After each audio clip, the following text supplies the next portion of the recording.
Mostar has been on my travel bucket list ever since the picture-perfect arch bridge first popped up on my feed. Still, it wasn't until I looked past the city's Instagram fame and delved deeper into its history that I came to appreciate our trip so much more. The Neretva River runs through the center of Mostar, dividing the city along ethnic lines.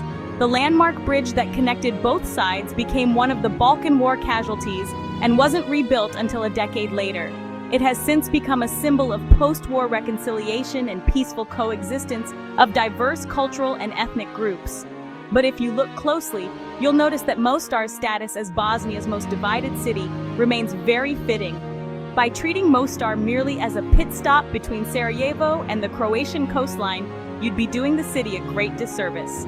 This post will feature some of the best things to do in Mostar, as well as recommendations of places to eat and day trips to take.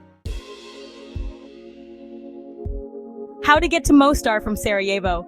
The best way to cover the scenic route between Sarajevo and Mostar is by taking a Talgo train. There are 2 departures daily, one in the morning and one in the late afternoon. We booked our tickets online in advance using the ZFBH website and had to collect them from the ticket office in Sarajevo. A second-class ticket cost 11.90 BAM, including reservation, around £5.20. What we got at the train station was an old-school piece of paper from a receipt book, including a handwritten reservation confirmation.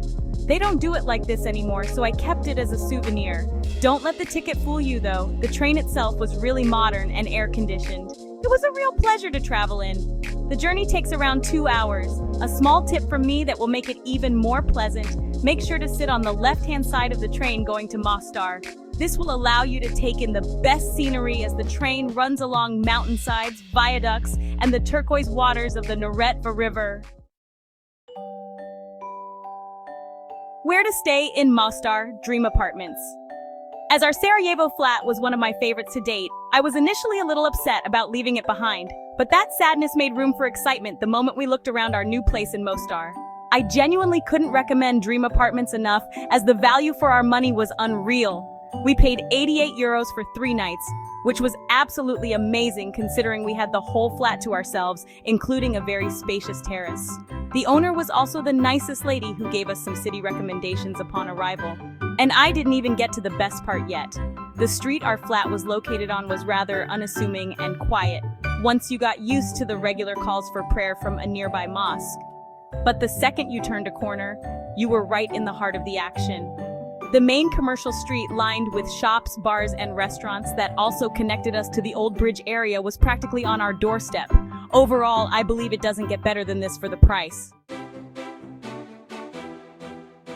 Best things to do in Mostar.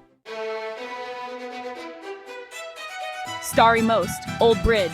Even though I don't think it's possible to visit Mostar without seeing its most famous landmark, I couldn't not include Stari Most here.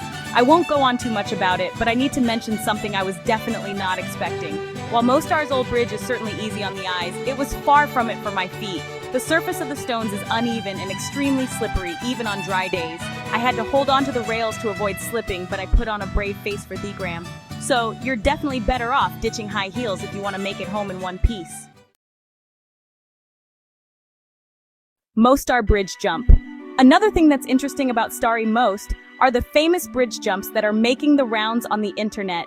You can see tourists clamoring to take photos and videos as brave or crazy, take your pick, men plummet into the cold waters of the Neretva River. It's not a new internet trend though, as this tradition dates back to the 17th century. At over 20 meters, the old bridge is frighteningly high. Just watching from afar was enough to make me shudder. Apparently, back in the day, local boys used to do it to impress the girls. The reality now, though, is that divers won't jump until they've collected enough money from the crowd. It took a while when we were there, so we'd momentarily lost all hope we would get to see a jump at all. We eventually did. We were far away from the bridge at that point, but apparently it's a full-on spectacle if you're up close. And if you're thinking of doing the jump yourself, I have good news for you. You can undergo some training and join the Bridge Divers Club for a symbolic fee of €25, the majority of which will be spent on maintenance of the bridge. But as several people died in the past doing the jump, including professional divers, only the fittest, best trained people should tackle this challenge. I think I'll stick to taking photos. Thank you very much. Kriva Kuprija, Crooked Bridge. Speaking of bridges, Mostar's old bridge has a miniature version that we discovered by complete accident. Kriva Kuprija is Mostar's oldest single-stone arch bridge, designed and built in 1558, 8 years before the old bridge. The resemblance to its larger, more famous counterpart is no accident either. Apparently, the Crooked Bridge was built as a test model for the more complex construction of the old bridge. Back in the day, it was the only traffic crossing that connected the Old Town area with the rest of the town, as well as other regions. Nowadays, it's more of a curiosity and a pretty photo backdrop, away from Mostar's main attraction. The Old Bazaar. On the left bank of the Neretva River, you can find one of the oldest parts of Mostar, dating back to the Ottoman era. The Kujunziluk, or the Old Bazaar, is not a market in a traditional sense, though. Instead, you can stroll along a winding cobblestone road lined with souvenir stalls and artisan shops. There you can find anything from touristy t-shirts and magnets to scarves, handbags, mosaic plates, handmade carpets, chandeliers, and a wide range of copperware. I'm definitely more of a looker than a shopper, but if there's one thing I briefly considered buying, it's a traditional Bosnian coffee set.